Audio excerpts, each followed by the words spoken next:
موت دیتے ہیں الملائکۃ فرشتے، یضربون وجوہہم کہ اس حال میں کہ ان کے چہروں پر مارتے ہیں، وادبارہم ان کی پیٹھوں پہ مارتے ہیں، اور یوں کہتے ہیں وذوقوا عذاب الحریق کہ تم آگ کا سخت عذاب چکھو۔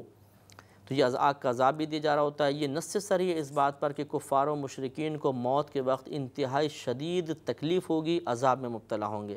اس لیے کوشش یہ کرنی چاہیے کہ مذہب اسلام کے قریب آئیں، اللہ تعالیٰ کے پیغام کو سمجھیں، اللہ تعالیٰ کے بات کو مانیں۔ یہ قرآن پاک ایک حق کتاب ہے، ہم نے ہزارہ مرتبہ آپ کی خدمت میں عرض کیا کہ اگر یہ حق نہ ہو تو اس کی مثل کوئی لے کر آئے یا اس میں کوئی نقص بتائے۔ یہ قرآن عظیم پوری دنیا میں لاکھوں کروڑوں کی تعداد میں چھپتا ہے، لیکن کہیں پہ بھی ایک نقطے کا فرق نہیں ہوتا اور یہ سینوں میں محفوظ رہتا ہے۔ اتنی بڑی کتاب جو غیر مادری زبان میں ہو،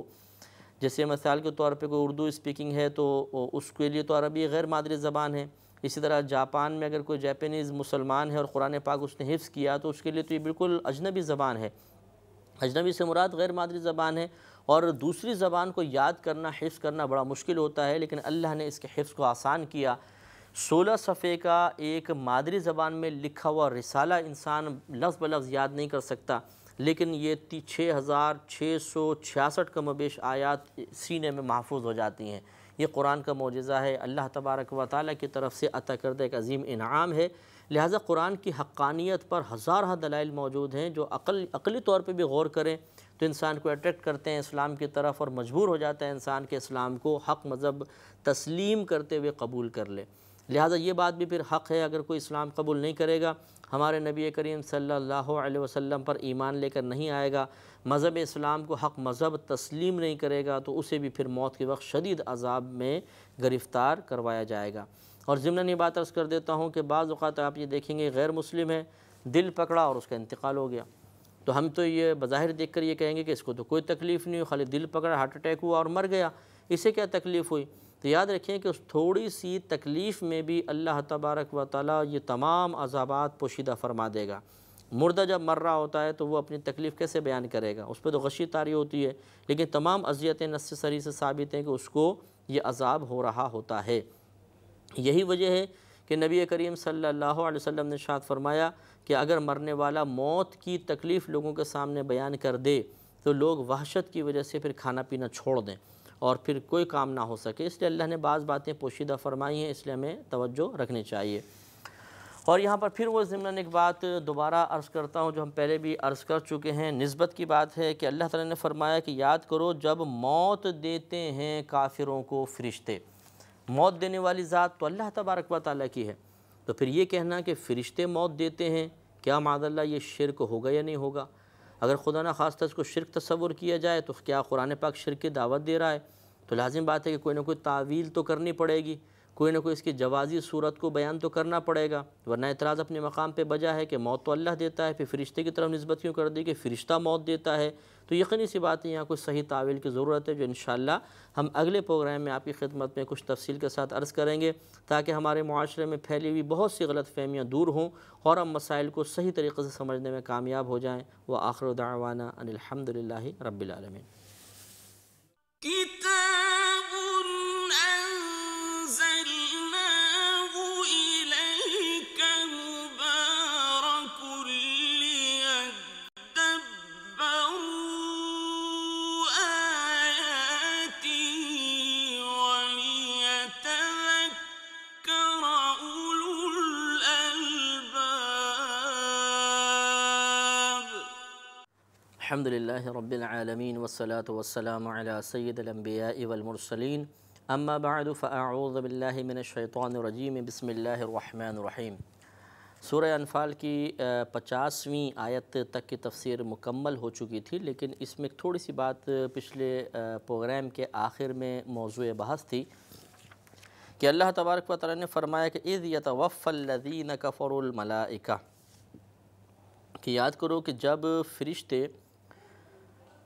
کفار کو موت دیتے ہیں، وفات دیتے ہیں۔ تو ہماری بات یہ چل رہی تھی، ادھر میں سمجھانا ضروری محسوس ہوا، ہمیں سمجھانا ضروری محسوس ہوا کہ موت دینے والی ذات تو اللہ تبارک و تعالیٰ کی ہے، پھر یہ کہنا کہ فرشتے موت دیتے ہیں کیا اس میں شرک کا معنی پیدا ہوا یا نہیں ہوا؟ تو ایک طرح اگر ہم توجہ کریں تو بظاہر ایسا لگتا ہے کہ موت اللہ تعالیٰ دیتا ہے اور فرشتوں کی طرف نسبت کر دی گئی، تو یہ شرک ہونا چاہیے، لیکن معاذ اللہ ایسا نہیں ہے، کیونکہ قرآن عظیم شرک کی دعوت تو نہیں دیتا، تو ضرور کوئی نہ کوئی ایسی تعویل کرنی پڑے گی کہ جس سے شرک والا معنی ختم ہو جائے۔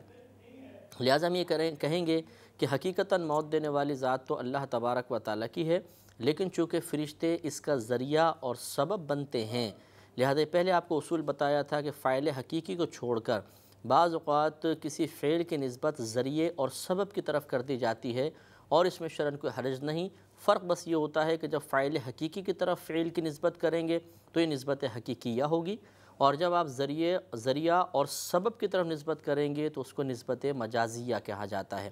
جب ہم یہ نسبت حقیقیہ اور مجازیہ کا فرق ملحوظ رکھیں گے تو کبھی بھی شرک متحقق نہیں ہوگا۔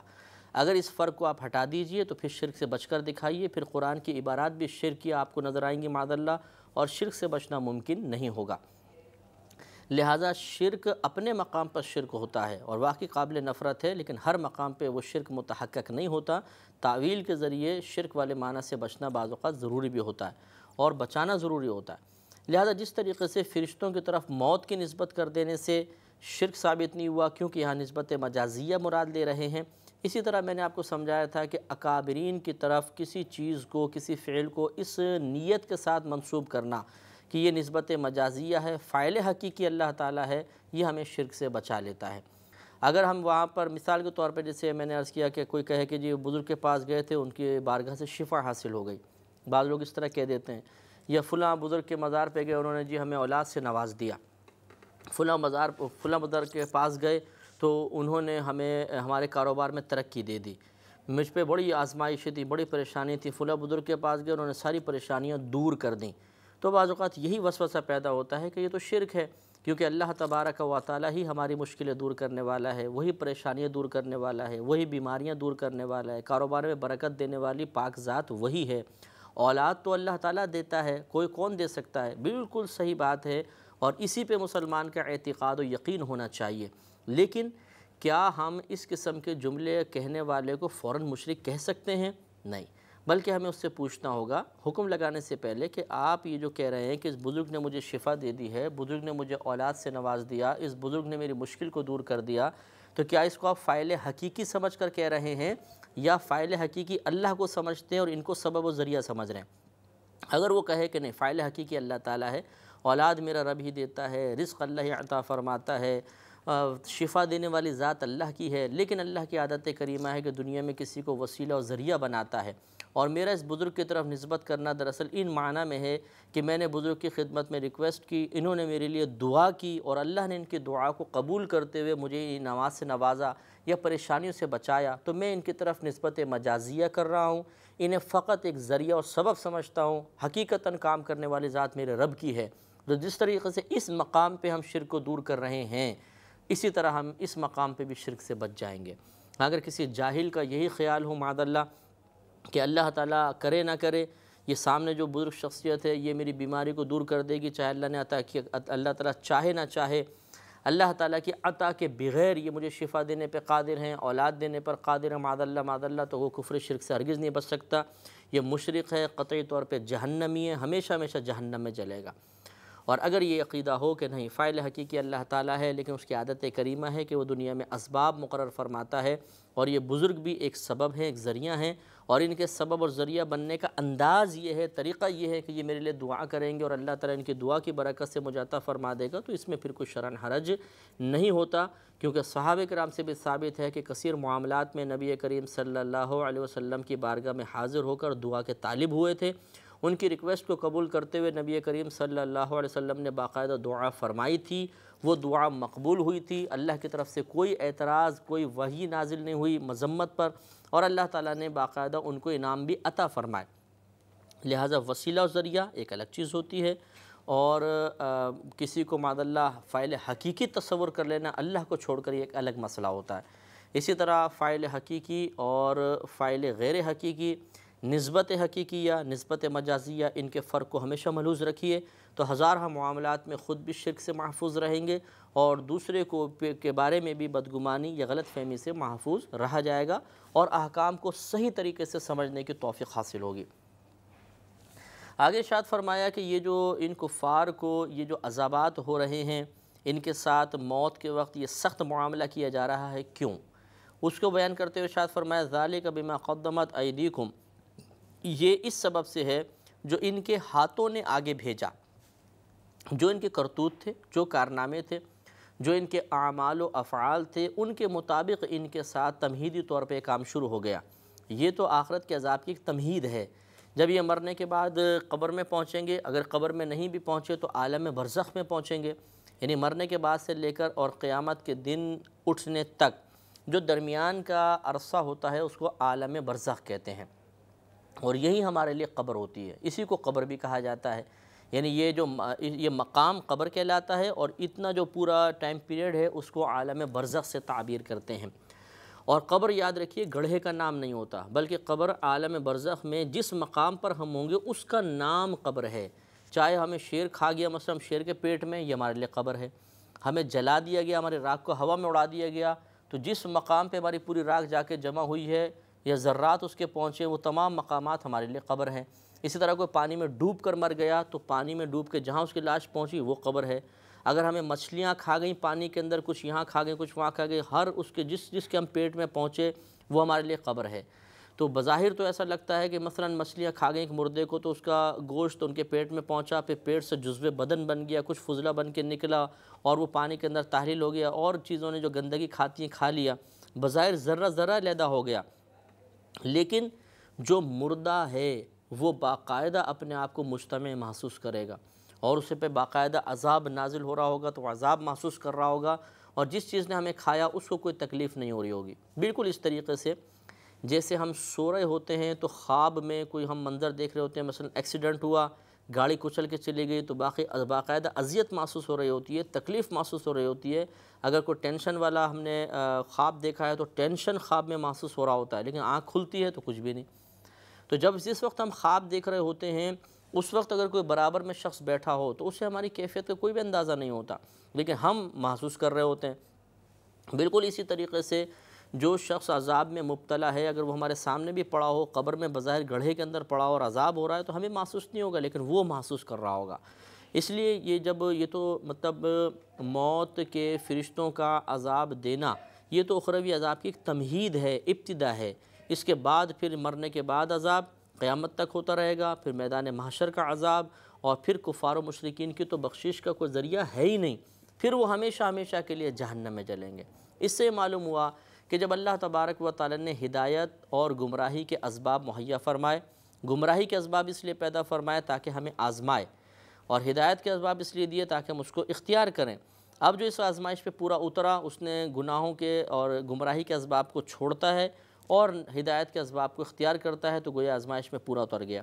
اور وہ کامیاب ہوا۔ اور جس نے ہدایت کے اسباب کو چھوڑا اور گمراہی کے اسباب کو اختیار کیا، تو یہ چونکہ اس کے اختیاری فعل کی وجہ سے ہوا، اس کے اپنے عقل کے استعمال کی بنا پر ہوا، لہٰذا اب اگر اس کو عذاب ہوگا تو قصور پھر اللہ تبارک و تعالیٰ کا نہیں ہے، معاذ اللہ، کوئی اللہ نے کچھ بھی ظلم نہیں کیا، اس کا اپنا قصور ہے۔ جب اس کے سامنے ایک اچھی بری چیز رکھ دی گئی تھی، عقل بھی موجود تھی، کیوں اس نے اختیار کیا؟ اگر آپ کے سامنے ایک ہیرا رکھ دیا جائے، ایک طرف انگارہ آگ کر رکھا ہو اور کہا جائے جو مرضی اٹھا لیں، اور لوگ آپ کو سمجھا رہے ہوں کہ بھئی دیکھو یہ ہیرا ہے، یہ آگ کا انگارہ ہے، آپ بھی دیکھ رہے ہیں، آپ کو معلوم ہے کہ ایک میں ٹھنڈک ہے، ایک میں قیمت ہے، ایک جلائے گا اور بے قیمت ہے، اس کے باوجود آپ سب کی ہدایات کو نظر انداز کر کے اور ہیرے کی تمام جو افادیت ہے اور اس کی قیمت وغیرہ مقدار کو نظر انداز کر کے اس ہیرے کو اٹھا لیں اور انگارے کو اٹھا لیں اور ہاتھ میں مضبوطی سے پکڑ لیں، تو اس میں کسی کا کیا قصور؟ بے وقوفی تو آپ کی ہے۔ یہی ہمارا معاملہ دنیا کے اندر ہو رہا ہے کہ ہمیں سمجھانے والے موجود،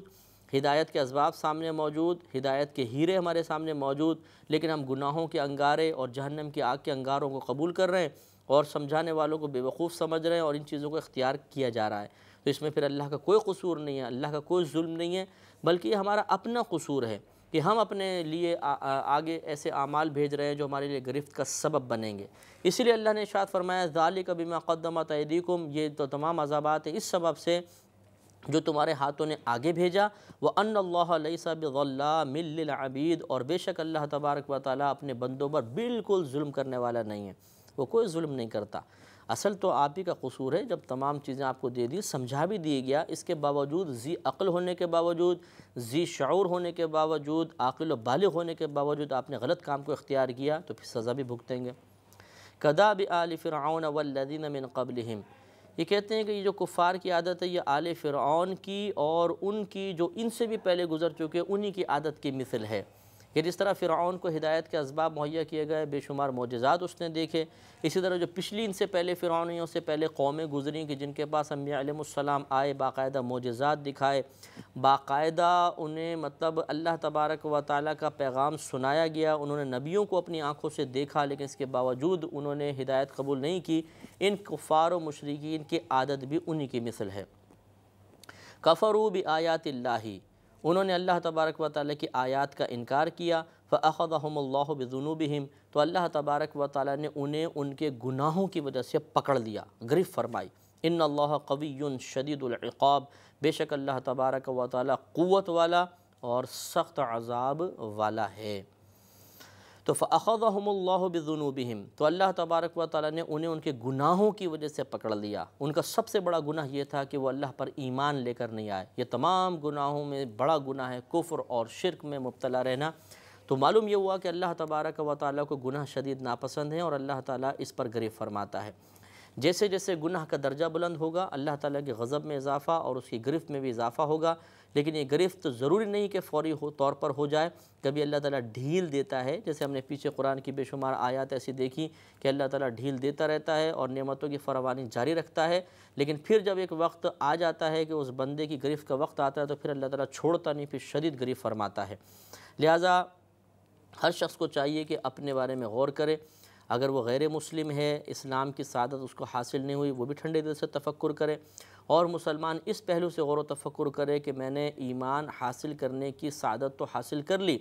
اللہ تعالیٰ، بلکہ یہ کہنا چاہیے کہ اللہ تبارک و تعالیٰ نے ہمیں ایک مسلمان گھرانے میں پیدا فرما کر بغیر کسی مشقت کے ایمان حاصل کرنے کی سعادت سے نواز دیا، تو اب کم از کم ہمیں گناہوں سے بچنا چاہیے۔ اگر ہم گناہوں سے نہیں بچیں گے، نمازوں کو بے دردی کے ساتھ ترک کریں گے، رمضان کے روزے چھوڑیں گے، حلال و حرام کی تمیز کو بھلا بیٹھیں گے، اپنی آنکھوں کو، کانوں کو، زبان کو، اپنے دل کو، اپنے ہاتھوں کو، اپنے پیروں کو اور دیگر جسمانی اعضاء کو اللہ کی نافرمانی میں جرأت مندی اور دلیری کے ساتھ استعمال کریں گے، تو پھر اللہ تبارک و تعالی ہماری گرفت کرنے پر بھی قادر ہے۔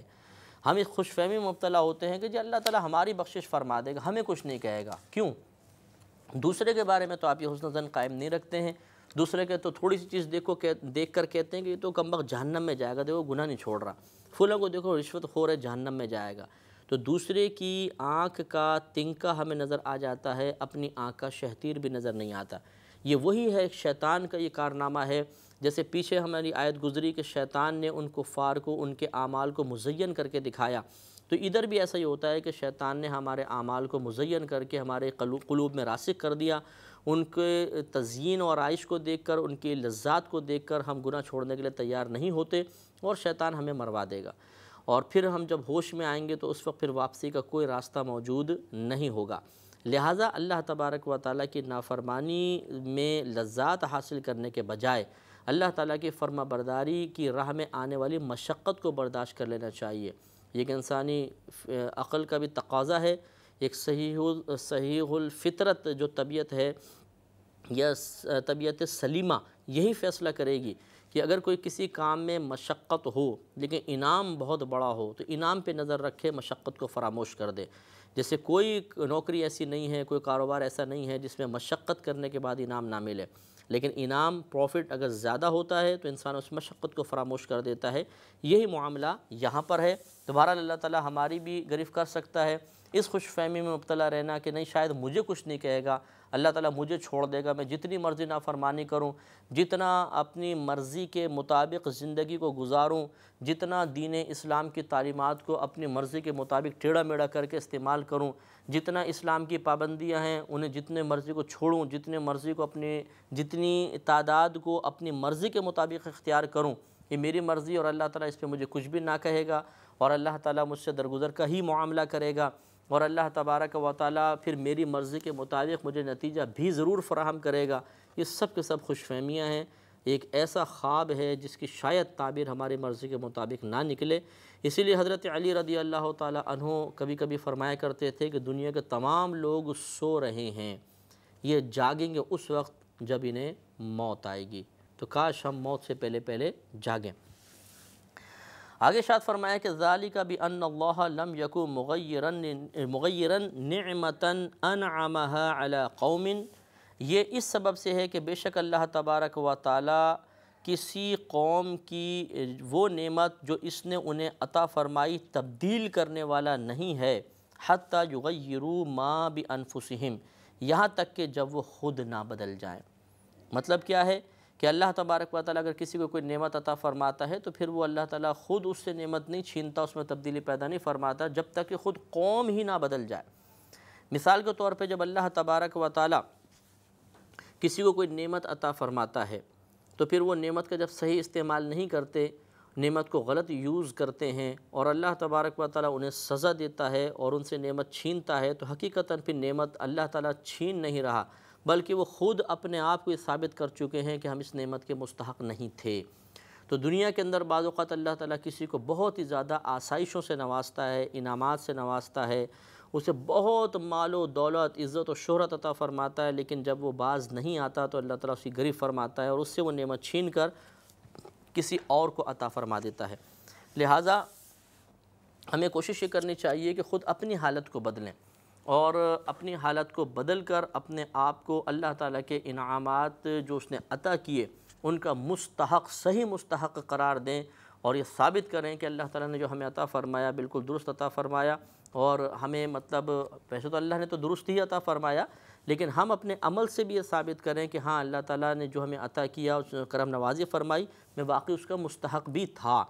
وہ ایک تو ہوتا ہے کہ مستحق نہیں ہوتا، پھر بھی اللہ تعالیٰ اپنی کرم نوازی سے جس کو چاہے دے دیتا ہے، تو یہ استحقاق کا اثبات جو ہے یہ ہمیں اس نعمت کے دوام اور استمرار اور ہمیشگی کی راہ میں تعاون والا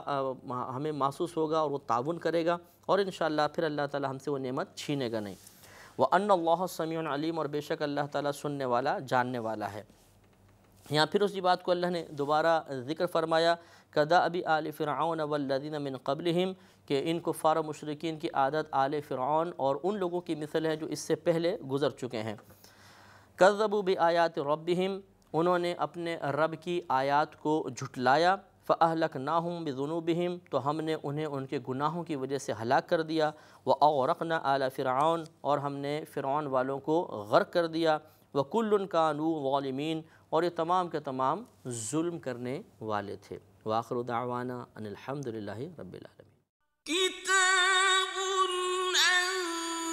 أنزلناه إليك مبارك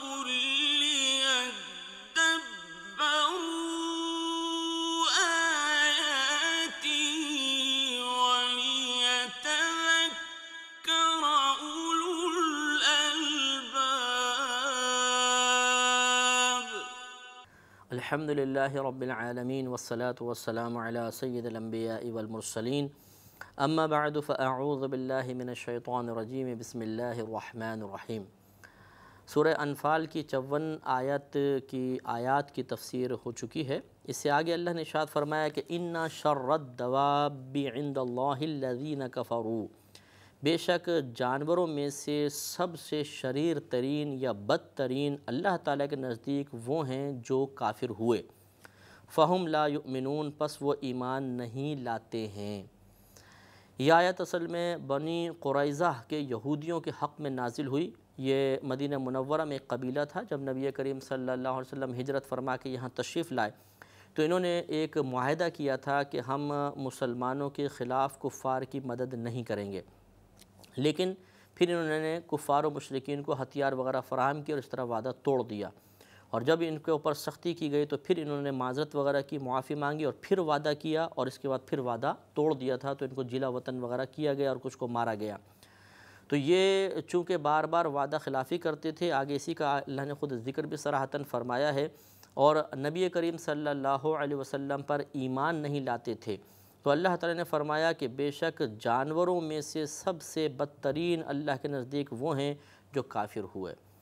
اب یہ دیکھیے کہ جانور اصل میں کہتے ہیں جو جان رکھتا ہو، جیسے طاقتور طاقت رکھنے والے کو کہتے ہیں، لیکن یہاں پہ دواب جو اطلاق ہوتا ہے دواب کا چوپائے پر ہوتا ہے، دابہ جو زمین پر چلنے والی چیزیں ان کو دابہ کہتے ہیں۔ پہلے تو ہر چلنے والی چیز پر اس کا اطلاق ہوتا تھا، لیکن اب چوپایوں کے لیے اس کو استعمال کیا جاتا ہے عربی لغت کے اعتبار سے، چوپائے 4 پاؤں والے جانوروں کے لیے۔ تو جو مطلب نبی کریم صلی اللہ علیہ وسلم پر ایمان لے کر نہ آئے، اتنے آپ کے معجزات دیکھنے کے باوجود، اتنی آپ کی عظیم شخصیت کو جاننے کے باوجود، اتنے آپ کے کمالات و فضائل کو سننے کے باوجود، خصوصاً جو زمانے میں یہودی تھے جو اپنی آنکھوں سے نبی کریم صلی اللہ علیہ وسلم کو ملاحظہ کر رہے تھے، آپ کی نشانیاں باقاعدہ سینہ بسینہ ان کے سامنے بیان کی جاتی تھیں، وہ یہ جان رہے تھے کہ جو واقعات جو پیشن گوئیاں ان کے بڑوں نے کی ہیں بعین ہی ویسی واقعات ظہور پذیر ہو رہے ہیں، تو گویا کہ پھر وہ جانوروں سے بھی بدتر ہو گئے۔ اس لیے کہ جانور کو بھی جب چارہ دیا جاتا ہے، اس پہ کرم نوازی کی جاتی ہے تو وہ قدموں میں لوٹنے لگ جاتا ہے اور اپنے مالک کا کہنا مانتا ہے، لیکن اس طرف اللہ تبارک و تعالیٰ کے حبیب کریم صلی اللہ علیہ وسلم جو اللہ کی طرف سے مبعوث فرمائے گئے، ان کے تمام ان فضائل و کمالات اور انعامات کو دیکھنے کے باوجود ایمان نہ لانا اور اللہ کی نافرمانی کرنا، یہ ان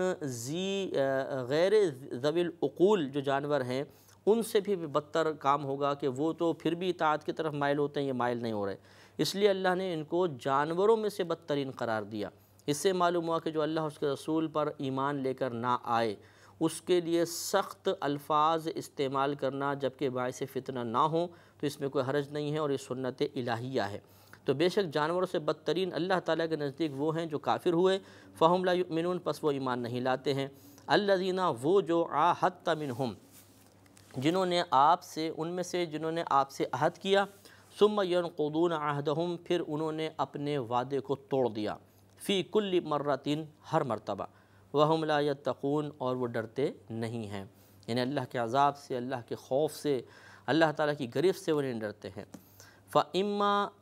تَثْقَفَنَّهُمْ فِي الْحَرْبِ فَشَرِّدْ بِهِمْ مَنْ خَلْفَهُمْ لَعَلَّهُمْ يَذَّكَّرُونَ،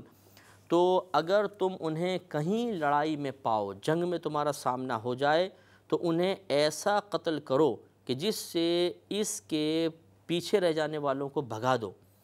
ایسا ان کے ساتھ قتال کرو، لعلہم یذکرون، تاکہ وہ نصیحت حاصل کریں، یعنی پھر ان پہ نرمی نہیں کرو بلکہ انتہائی شدت کرو تاکہ ان کے بعد میں آنے والے اس سے عبرت حاصل کریں، نصیحت حاصل کریں، اور اللہ تبارک و تعالیٰ کی طرف سے دین حق کے غلبہ کو بنیاد بناتے ہوئے اپنی اصلاح کرنے کی کوشش کریں۔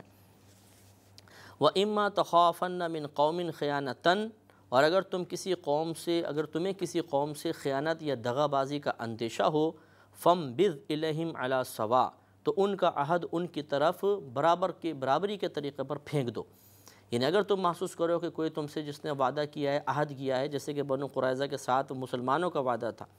کہ وہ مسلمانوں کے خلاف کسی کی مدد نہیں کریں گے اور مسلمان ان کے خلاف کسی کی مدد نہیں کریں گے، تو اللہ نے اصول بیان فرمایا کہ جب ایک سامنے والا اپنے وعدے اور عہد کو توڑ دے تو پھر تم بھی اس عہد کے پابند نہیں رہے، اب ان کو اسی کے اوپر پھینک دو، اور جب تمہیں کسی قوم کی طرف سے دغا بازی کا اندیشہ ہو تو عہد کی پیروی کرنا لازم نہیں رہتا ہے۔ ان اللہ لا يحب الخائنین، بے شک اللہ تبارک و تعالی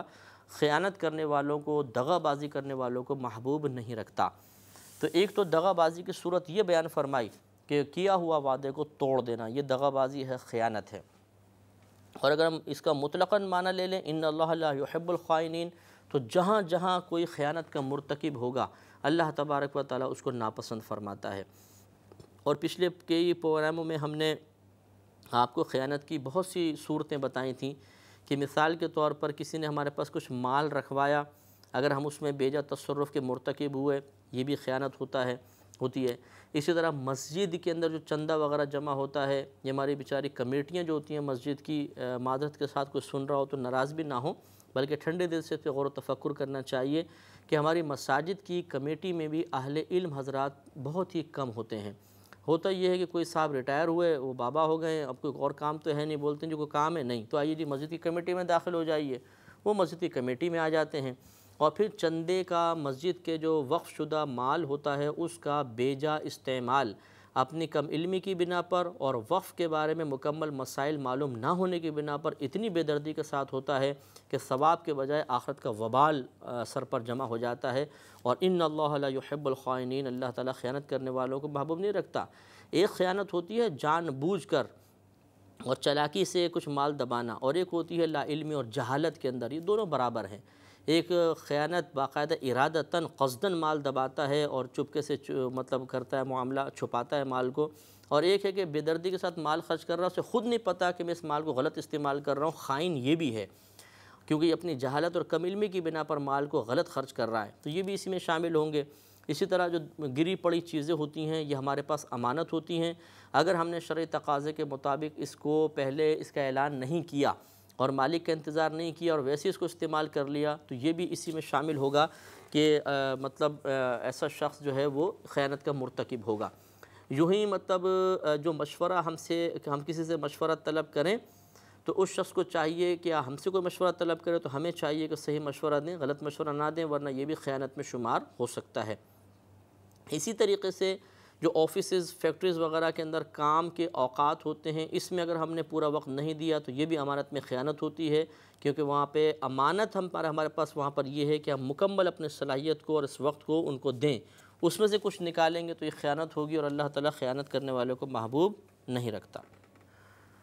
آگے ارشاد فرماتا ہے کہ وَلَا يَحْسَبَنَّ الَّذِينَ كَفَرُوا سَبَقُوا، اور ہرگز نہ گمان کریں وہ جو کافر ہوئے، سبقو کہ وہ سبقت لے گئے یا ہاتھ سے نکل گئے، انہم لا یعجزون، بے شک وہ عاجز کرنے والے نہیں ہیں۔ یعنی جو مطلب کفار و مشرکین اگر غزوہ بدر میں بچ بھی گئے تو اس سے مطلب ہرگز یہ نہیں ہے کہ وہ اب بچ کے بھاگ جائیں گے، بلکہ اللہ تبارک و تعالیٰ نے ارادہ چونکہ اللہ کا ازل سے ہی تھا کہ اللہ مسلمانوں کو غلبہ عطا فرمائے گا، لہٰذا فتح مکہ کی صورت میں اللہ تبارک و تعالیٰ ان پر مسلمانوں کو غلبہ دینے کا چونکہ ارادہ رکھتا تھا، لہٰذا فرمایا کہ کفار گمان نہ کریں کہ وہ ہاتھ سے نکل گئے۔ آگے ارشاد فرمایا کہ وَأَعِدُّوا لَهُم مَّا اسْتَطَعْتُم مِّن قُوَّةٍ وَمِن رِّبَاطِ الْخَيْلِ تُرْهِبُونَ بِهِ عُدُوَّ اللَّهِ وَعُدُوَّكُمْ وَآخَرِينَ مِن دُونِهِمْ لا تعلمونہم اللہ یعلمہم۔ ارشاد فرمایا کہ اور تیار کرو تم ان کفار کے لیے وہ جس کی تم استطاعت رکھتے ہو، یعنی قوت، اور گھوڑے باندھو، یا جو گھوڑے باندھنے میں سے جتنی بھی تم چیز تیار کر سکتے ہو ان کفار کے لیے کرو، ترہبون بہ عدو اللہ، اور تاکہ تم خوف بٹھاؤ اس کے ذریعے اللہ تبارک و تعالیٰ کے دشمنوں کے دلوں میں، وعدوکم، اور ان کے قلوب میں جو تمہارے دشمن ہیں، وآخرین من دونہم، اور دوسرے جو ان کے علاوہ ہیں، لا تعلمونہم، ان کے وہ علاوہ وہ لوگ جن کو تم نہیں جانتے، اللہ یعلمہم، لیکن اللہ تبارک و تعالیٰ انہیں جانتا ہے، تو ان کے لیے تم خوب قوت بھی جمع رکھو اور اپنے گھوڑے بھی باندھ کر رکھو۔ تو اس سے یہ معلوم ہوا کہ پہلی بات تو یہ کہ اللہ تبارک و تعالیٰ پر توکل کا مطلب ہرگز ظاہری اسباب کو ترک کر دینا نہیں ہے۔ اسباب ظاہری کو ترک کر دینے کا نام ہرگز توکل اور بھروسہ نہیں ہوتا، بلکہ توکل کا مطلب ہوتا ہے اللہ تبارک و تعالیٰ پر اعتماد اور بھروسہ رکھنا انجام کے اعتبار سے، کہ جو ہمارے حق میں اچھا ہوگا اللہ تعالیٰ کرے گا، جو اللہ چاہے گا وہ ہوگا۔ اس کے بعد احتیاطی تدابیر کا اختیار کرنا، اعمال کا اختیار کرنا، یہ توکل کے منافی نہیں ہوتا۔ دوسرا یہ کہ ہتھیار وغیرہ تیار کرنا،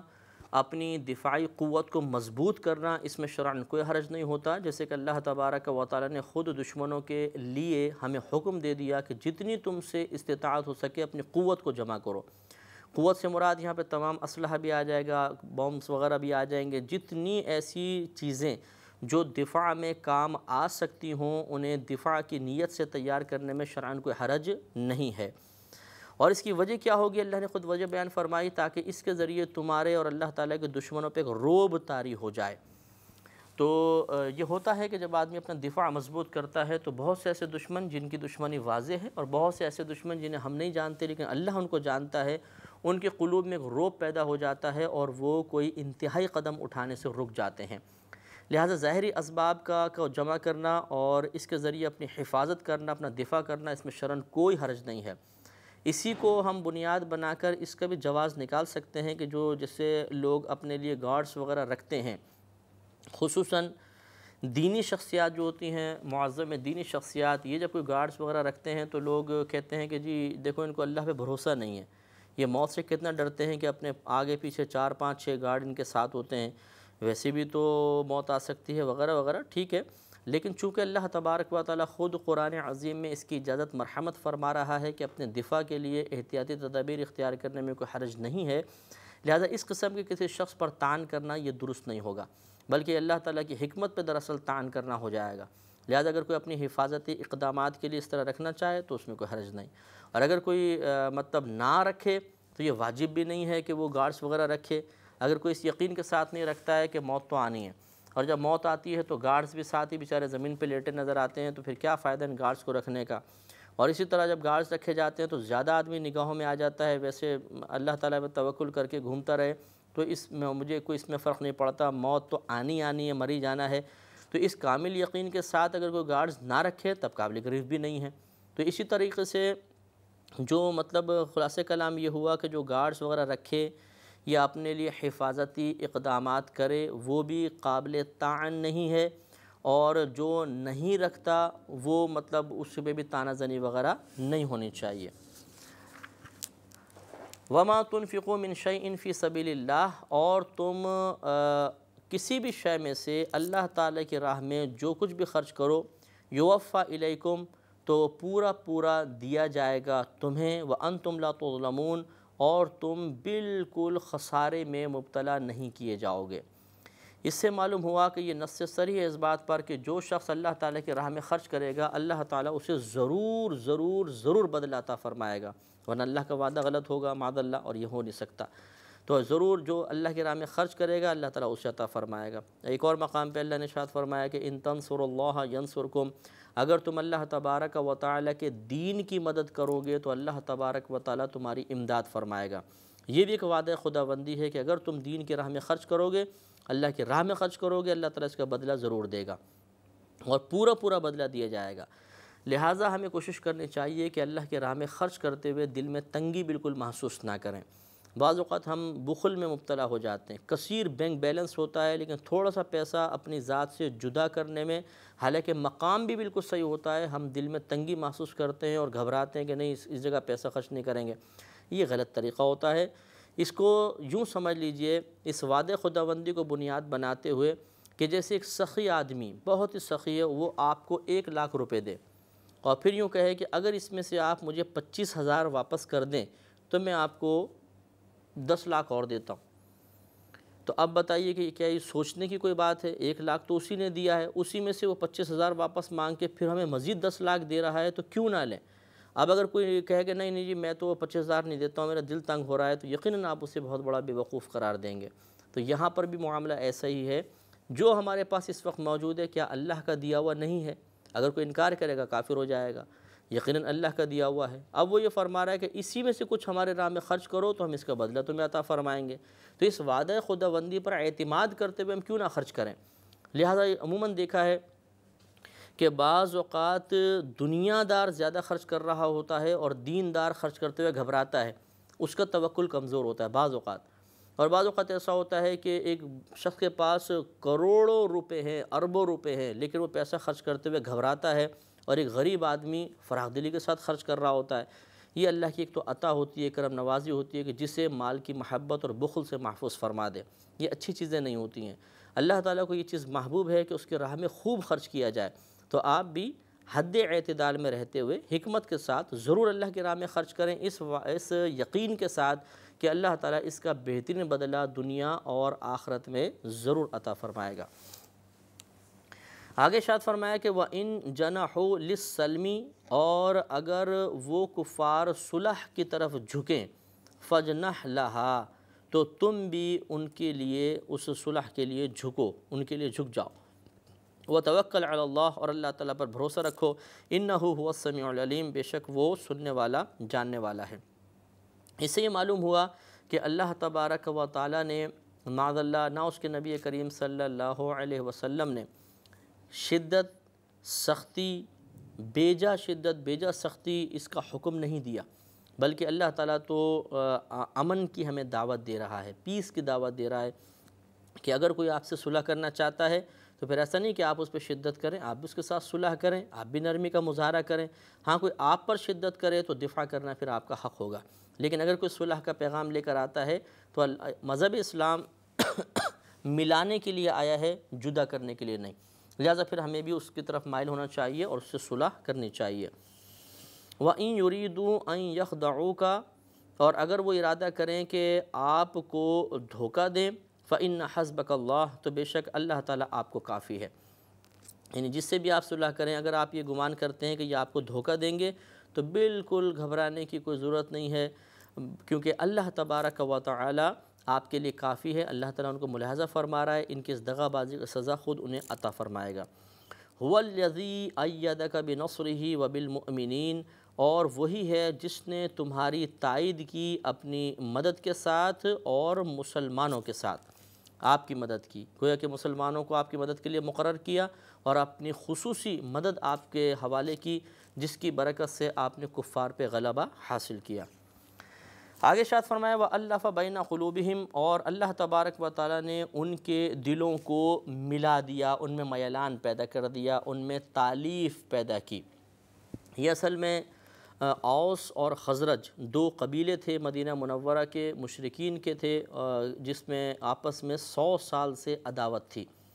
اور پھر جب نبی کریم صلی اللہ علیہ وسلم مدینہ منورہ تشریف لائے تو ان میں سے کچھ لوگ پہلے ایمان لے آئے تھے، اور پھر نبی کریم صلی اللہ علیہ وسلم نے جب یہ مسلمان ہوئے تو ایسا بھائی چارہ قائم کیا اور اتنی ان میں محبت پیدا فرمائی کہ پھر اس کے بعد مطلب وہ تمام عداوتیں ختم ہو گئیں۔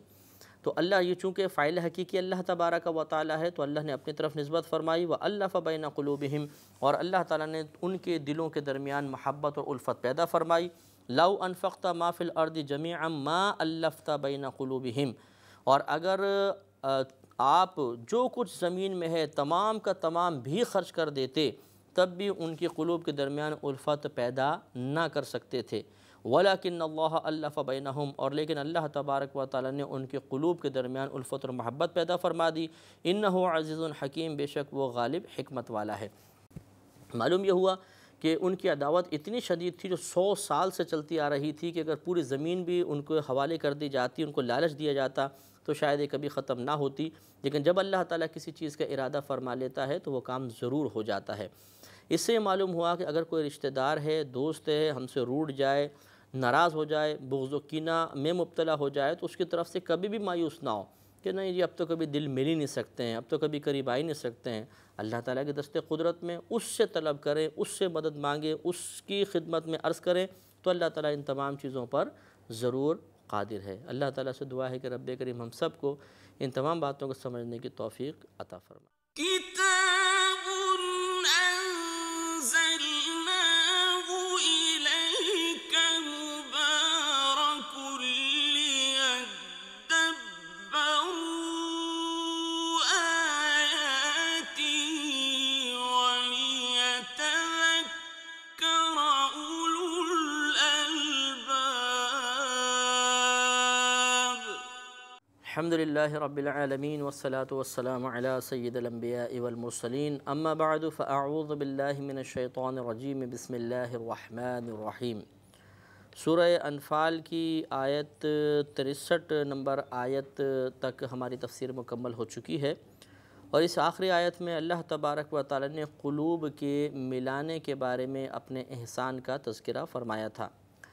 جیسے کہ آپ کو بتایا کہ اوس اور خزرج مدینہ منورہ کے دو قبیلے تھے جن میں تقریباً 100 سال سے عداوت تھی، اور ان میں باہم جنگیں ہوتی تھیں، ایک دوسرے کے افراد کو قتل کرتے تھے، اور یہ سلسلہ 100 سال ایک صدی سے جاری تھا۔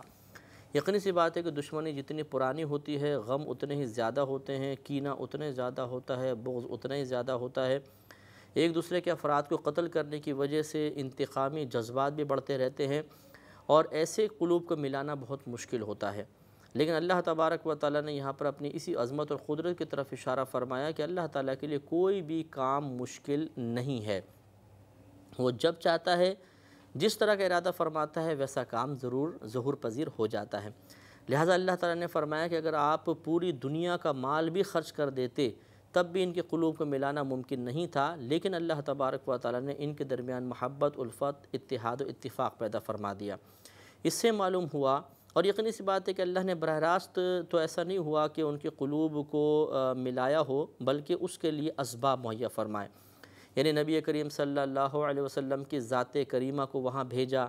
آپ نے اسلامی تعلیمات بیان فرمائیں، اخروی درجات، اخروی انعامات بیان کیے، جہنم کے عذابات کے تذکرے آپ نے بیان کیے، جس کی وجہ سے انہوں نے جب نبی کریم کو دیکھا تو ایک آئیڈیل شخصیت حاصل ہوئی، انہوں نے آپ کے عمل کو اپنانے کی کوشش کی، آپ کی کامل شخصیت پر ایمان لانے کو دل چاہا، ایمان لے کر آ گئے،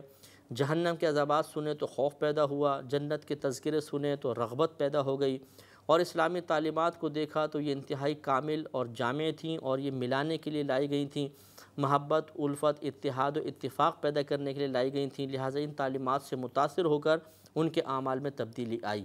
اور وہ پرانی سوچ جو گندی سوچ تھی وہ ختم ہو گئی، اور وہ آپس میں مل بیٹھے۔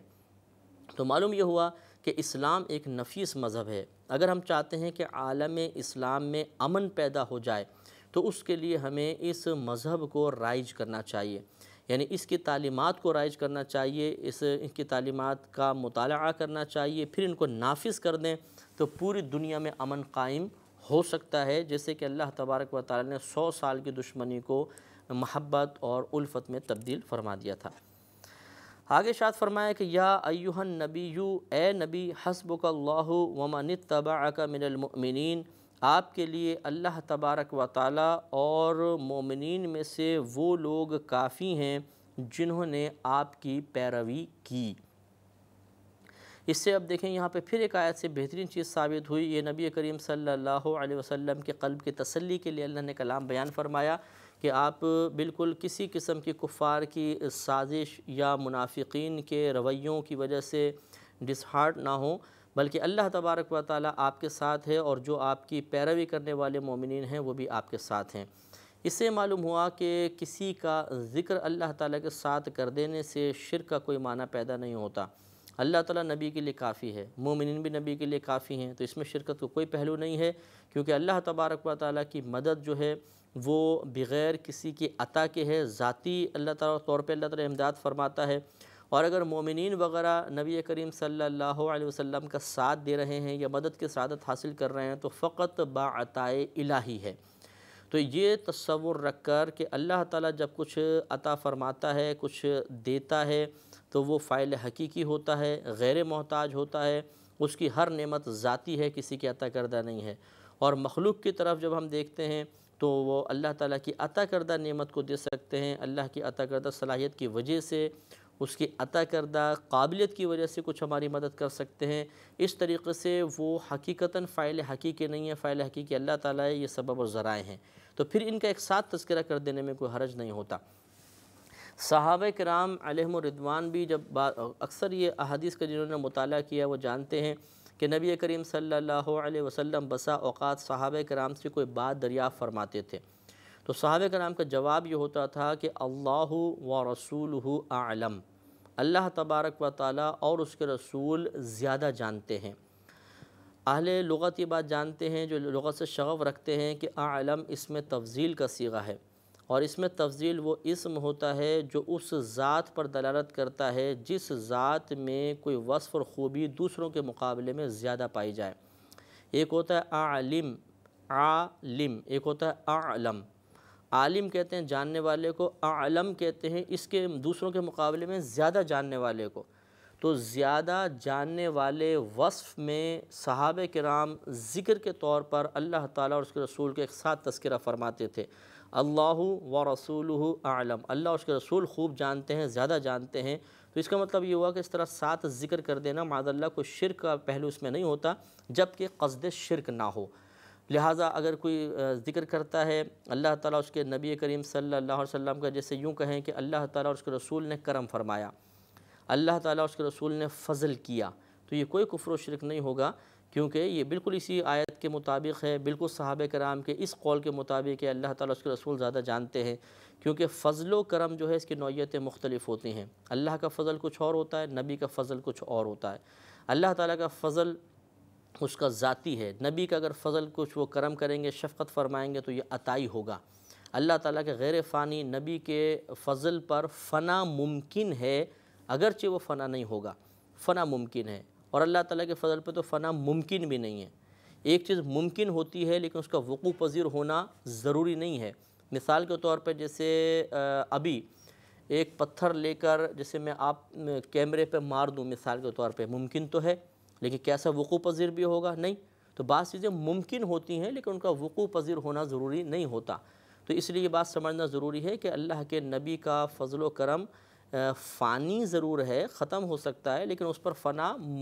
واقع نہیں ہوگا، ممکن ہے واقع نہیں ہوگا۔ لیکن اللہ تعالیٰ کے فضل پر فنا ممکن بھی نہیں ہے، اس کا فضل لامحدود ہے، اور انبیاء علیہ السلام کا فضل محدود ہوتا ہے۔ اتنے سارے فرق ہوتے ہیں، لہٰذا جس طرح صحابہ کرام کا وصف علم میں اللہ تعالیٰ اور اس کے رسول کے ذکر کو شریک کر دینا شرک نہیں ہے، اسی طرح کسی وصف اور خوبی میں ان بنیادی فرقوں کو ملحوظ رکھتے ہوئے ذکراً اللہ تعالیٰ اور اس کے رسول کے ذکر کو یعنی ذکراً شریک کر دینا یہ شرک نہیں ہوگا۔ اس کو سمجھنا بہت ہی ضروری ہے، ورنہ ہزارہا وساوس ذہن میں جنم لیتے ہیں۔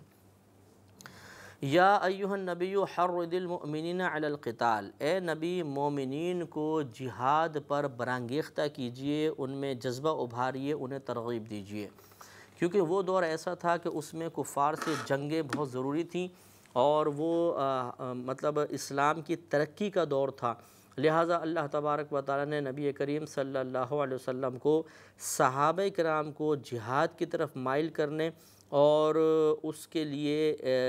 تیار رہنے کی ترغیب کا حکم ارشاد فرمایا۔ لیکن یہ ہر دور میں ضروری نہیں ہے، جب تک جہاد کی شرائط مکمل نہیں ہوں گی جہاد کی ترغیب دینا بیکار ہے، کیونکہ جب جہاد متحقق ہوگا، کہیں ثابت ہوگا، تب جہاد کیا جائے گا۔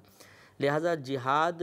اس زمانے میں چونکہ ضرورت تھی، نبی کریم صلی اللہ علیہ وسلم نے ترغیب عنایت فرمائی، اور آئندہ کسی زمانے میں یا کسی مقام پر جب جہاد کی ضرورت ہوگی اور پھر ترغیب دیں گے تو یہ اللہ تعالیٰ کے حکم کے مطابق ہوگی اور سنت الہیہ اور سنت نبوی کہلائے گی۔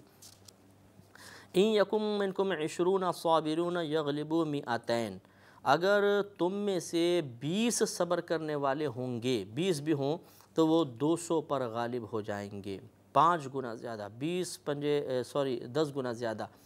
یعنی 10 گنا بھی اگر زیادہ ہوا، ایک آدمی پر 10 آدمی، تو 20 کو آپ 10 سے ضرب دیں تو 200 بن جاتے ہیں، گویا کہ ایک 10 پر بھاری ہوگا۔ یہ شروع کے اندر معاملہ تھا، پھر آگے اللہ تعالیٰ نے خود تخفیف فرمائی کہ پہلے تو اتنا بڑی جماعت کے ساتھ ٹکرا جانے کا حکم تھا، تو فرمایا کہ اگر تم میں سے 20 صبر کرنے والے ہوں، یعنی ثابت قدمی کے ساتھ لڑیں، اور یقینی سی بات ہے ثابت قدمی اسی وقت ملے گی جب ایک بہت بڑا مقصد ہمارے سامنے ہوگا، ایک بہت بڑا انعام سامنے ہوگا، جس انعام کی لذت اور جس مقصد کے حصول کی تمنا موجودہ شہادت کی تکلیف کو آسان کر دے۔ جیسے کہ صحابہ کرام علیہم الرضوان کو نبی کریم ترغیب دیتے ہوئے فرماتے تھے، ایک صحابی نے پوچھا، یا رسول اللہ اگر میں لڑتے ہوئے شہید ہو جاؤں تو مجھے کیا ملے گا؟ فرمایا جنت۔ تو وہ جا کے فوراً لڑ کے شہید ہو گئے تھے۔ تو جب ایک مقصد بہت بڑا سامنے ہوتا ہے، انعام بہت بڑا ہوتا ہے، تو آدمی وقتی مشقت کو فراموش کر دیتا ہے۔ ترغیب دینے میں یہی اصول کار فرما تھا کہ نبی کریم صلی اللہ علیہ وسلم صحابہ کرام کے سامنے اخروی انعامات بیان کرتے تھے، ان انعامات کو ملحوظ رکھ کر پھر شہادت کی تکلیف بہت ہی آسان محسوس ہوتی تھی اور وہ دلیری کے ساتھ مقابلہ کرتے تھے۔ تو یہاں اللہ نے ارشاد فرمایا کہ اگر تم 20 آدمی بھی ثابت قدم رہو گے، اخروی انعامات اور بڑے مقصد کو ملحوظ رکھ کر مقابلہ کرو گے تو 200 پہ اللہ تمہیں غلبہ عطا فرمائے گا۔ وَإِن يَكُن مِّنكُم مِّائَةٌ يَغْلِبُوا أَلْفًا مِّنَ الَّذِينَ كَفَرُوا بِأَنَّهُمْ قَوْمٌ لَا يَفْقَهُونَ قوم لا يفقهون، اور اگر تم میں سے 100 ہوں، یعنی وہی صبر کرنے والے 100 ہوں گے تو وہ غالب آئیں گے ان لوگوں میں سے 1000 پر جو کافر ہوئے، اس سبب سے کہ وہ ایک ایسی قوم ہے جو سمجھ اور شعور نہیں رکھتی ہے، یعنی انہیں اخروی سمجھ، اخروی شعور حاصل نہیں ہے، وہ بلا مقصد کے لڑتے ہیں، یا اگر کوئی مقصد ہے بھی تو دنیاوی مقصد، آسائش مقصود ہوتی ہے، دنیا میں آرام اور عیش مقصود ہوتا ہے، اور جو دنیا کا عیش و آرام کو ملحوظ رکھے گا وہ کبھی بھی موت کو پسند نہیں کرے گا، لہٰذا ان کا مقصد ہوا تھوڑا، تو یہ جب ان کو موت کا خوف پیدا ہوگا تو وہ مطلب ڈریں گے، گھبرائیں گے، اور مسلمان کا مقصد بہت بڑا ہوتا ہے، اس کے لیے مرتبہ شہادت ہی سب سے بڑا انعام ہے، لہٰذا موت سے نہیں ڈرے گا، تو لازم بات ہے کہ ان پر غالب آئے گا۔ تو تو جو قوم اخروی انعامات کو ملحوظ نہیں رکھتی ہے وہ بے عقل قوم ہے، اور جو آخرت کو ملحوظ رکھ کر مقابلہ کرے اور اس دائمی زندگی کے لیے عمل کرے وہ یقینی سی بات ہے ذی شعور ذی عقل ہے۔ الآن اللہ تعالیٰ فرماتا ہے کہ اب خفف اللہ عنکم، اللہ تبارک و تعالیٰ نے تم سے تخفیف فرما دی، مزید آسانی عطا فرما دی۔ وعلم ان فیکم ضعفا، اور اسے علم ہے کہ تم میں کمزوری ہے، تم میں بعض ضعیف بھی ہیں، کمزور بھی ہیں، لہٰذا فَإِن يَكُن مِّنكُم مِّئَةٌ صَابِرَةٌ، پھر اگر ہوں تم میں سے 100 صبر کرنے والے، یغلبوا مئتین، تو یہ غالب آئیں گے 200 پر۔ پہلے 1 کے مقابلے میں 10 رکھے تھے اللہ نے، پھر اب 1 کے مقابلے میں 2، صرف 2 گنا ڈبل سے آپ مقابلہ کریں گے، اللہ تعالیٰ کرم فرمائے گا۔ وَإِن يَكُن مِّنكُمْ أَلْفٌ، اگر ہوں تم میں سے 1000 تو غالب آئیں گے 2000 پر اللہ تعالیٰ کے حکم سے۔ وَاللَّهُ مَعَ الصَّابِرِينَ، اور اللہ تبارک و تعالیٰ صبر کرنے والوں کے ساتھ ہے۔ اس سے معلوم یہ ہوا کہ اللہ تبارک و تعالیٰ نے مسلمانوں کے لیے فتح اور نصرت کو مقرر فرمایا، لیکن شرط یہ قرار دی کہ جنگ میں ثابت قدم رہیں، صبر و تحمل کریں اور صبر و تحمل کا مظاہرہ کریں، اور اللہ تبارک و تعالیٰ نے جو انعام ایک مسلمان کے لیے آخرت میں مقرر کیا ہے وہ انعام ملحوظ رکھا جائے۔ لہذا اگر آج کوئی مسلمان دنیا میں جنگ کرتا ہے لیکن فقط کسی علاقے کی حکومت حاصل کرنے کے لیے، اقتدار کے لیے، یا اپنی آسائش کے لیے، یا کسی مصیبت سے چھٹکارے کے لیے، تو یقیناً وہ پھر اتنی دل کے ساتھ مقابلہ نہیں کرے گا اور نہ اس کی کوئی کامیابی میں برکت ہوگی۔ لہذا ان چیزوں کو ملحوظ رکھنا بہت ہی ضروری ہے۔ ما کان لنبی ان یکون لہ اسرا،